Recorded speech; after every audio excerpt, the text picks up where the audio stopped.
So today we're going to talk about different boards and sizes and shapes and fin setups. Basically, for a beginner, you want to use a bigger board, a longer board, a thicker board versus a shorter, more high performance board. The reason being is because the board's going to give you a lot more stability. This board here is 9 foot.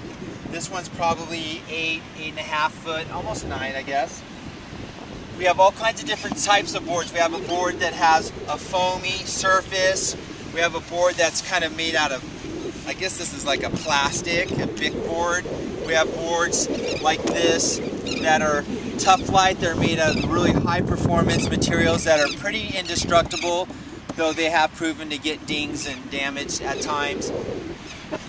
The look of the board's not so important as the size and shape, though this is a nice beautiful board and this is a pig. This board still rides great. It has nothing to do with the performance. This board is more high performance. It has a nice shape to it, a rocker, a lot harder to learn. A beginner would not want to have a board like this because it's just a lot harder to stabilize the pop during the pop-up, though it would make it easier to go through the waves in the whitewater.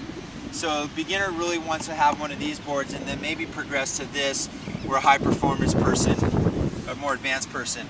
You also notice fins. Some boards have only 2 fins. This is a foam board, and this manufacturer's is only putting 2 fins on there, though I would recommend having a board that has 3 just because it gives it a little more stability.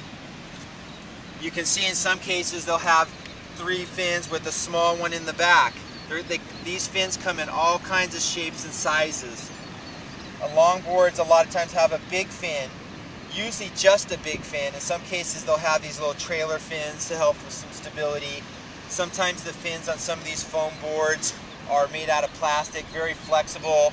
I'm not too crazy about those fins, but this board's great to learn on.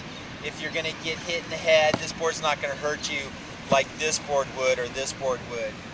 One last thing I want to point out is when you get a leash, you want to make sure you have a leash that extends beyond the board.